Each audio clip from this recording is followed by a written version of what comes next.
students of class 9. Today I am going to do the story Uncle Podger Hangs a Picture. Uncle Podger was really a very funny man, and he was very careless and absent-minded. So whenever he used to do something, he created a mess and he put the blame on others. As a matter of fact, that he did some very funny activities, and he became an object of laughter. And whenever he took a simple attempt of doing any job, he just turned it into a chaos. Now, this story is describing the fact that how Uncle Podger attempted to hang a picture. You never saw such a commotion up and down a house in all your life as when my Uncle Podger undertook to do a job. So whenever Uncle Podger was ready to do any kind of job, or whenever he was undertaking any kind of job, he created a commotion and confusion throughout the house. So according to the narrator, that the people would never see such type of commotion, means confusion and noise, throughout the house or in the whole life of a person when Uncle Podger was ready to do any kind of work. A picture would have come home from the frame makers and be standing in the dining room waiting to be put up. And Aunt Podger would ask what was to be done with it. And Uncle Podger would say, "Oh, you leave that to me. Don't you and any of you worry yourselves about that. I will do that." So a picture was ready to be hung as it came from the frame makers, means already the picture had been framed and the picture came, and it was ready to be hung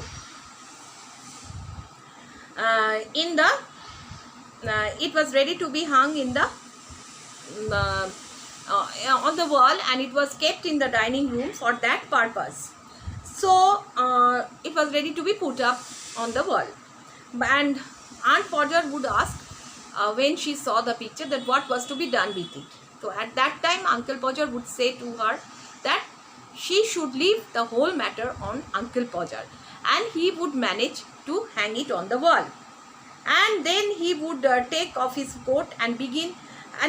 So now he was ready. He would take off his coat and he would start the job.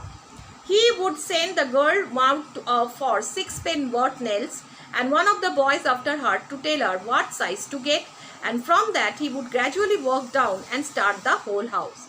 So he would send the girl to buy 6 pen worth nails, means the cost of the nails was 6 pen, and the girl would go there, but he had forgotten to tell her about the size. Next he would send another boy to tell her about the size of the nails what she would buy. Then again he would do what? Gradually, means slowly, one by one, he would engage everyone of the house to do the work. "Now you go and give me a hammer, Will," he would shout, "and bring me the rule, Tom, and I shall want the step ladder, and I had better have a kitchen chair too for Jim. And you run round to Mr. Goggles and tell him pass kind regards and help his legs better, and really lend me him his spirit level." So now you go. Then he would order Will to get a hammer. Then he would start and he would call Tom, and Tom, he would order Tom to bring the ruler, and he would say that he would be needing the step ladder and the kitchen chair, all those things. And then he would instruct Jim to go to Mr. Goggles and to bring the spirit level. "And don't you go, Maria, because I shall want somebody to hold me the light, and when the girl comes back she must go out again for a bit of picture cord." Now again he would instruct his wife Maria to stay there, and he said what? That again when the girl would come back, then she would again have to go for a picture cord. "And Tom, where's Tom? You come here, I shall want you to hand me up the picture." Now when Tom was not working, if Tom's work would have been finished, he would be calling Tom to hand him the picture. So he engaged everyone in the duty, and then he would lift up the picture and drop it, and would come out of the frame. So then he would lift up the picture, and again what would happen? He was about to hang the picture, he would drop the picture. As a matter of fact, what would happen? The picture would come out of the frame, and he would try to save the glass. So what he would do? He would try to save the glass and cut himself. So he would try to save the glass and cut himself, and then he would spring round the room looking for his handkerchief. Then he would jump round the whole room looking for the handkerchief. He would not find his handkerchief because it was in the pocket of the coat he had taken off. So he would not find the handkerchief. Why? Because he had kept in the pocket of the coat, and that he had already taken off. So he had taken off the coat somewhere, he had kept it when he was not finding the coat. He was searching for the whole room for his handkerchief and the coat.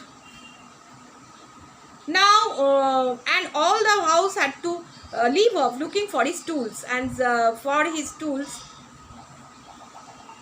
start looking for his coat, when he would dance around and hindered them. So that everyone was busy looking for his tools or various types of machines which he would be needing for the job. They would leave that, they would keep that, and they would start to search the whole room for his coat.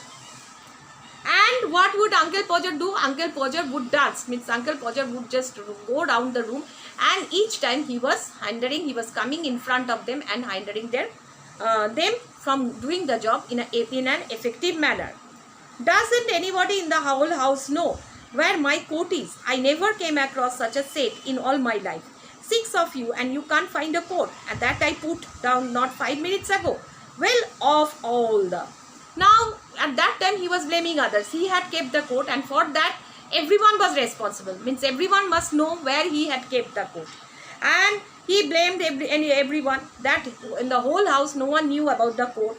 And he had never came across such a set of fools or such a set of inactive people in all his life. And 6 of you were there, and they even could not find a coat that he had put down not 5 minutes before.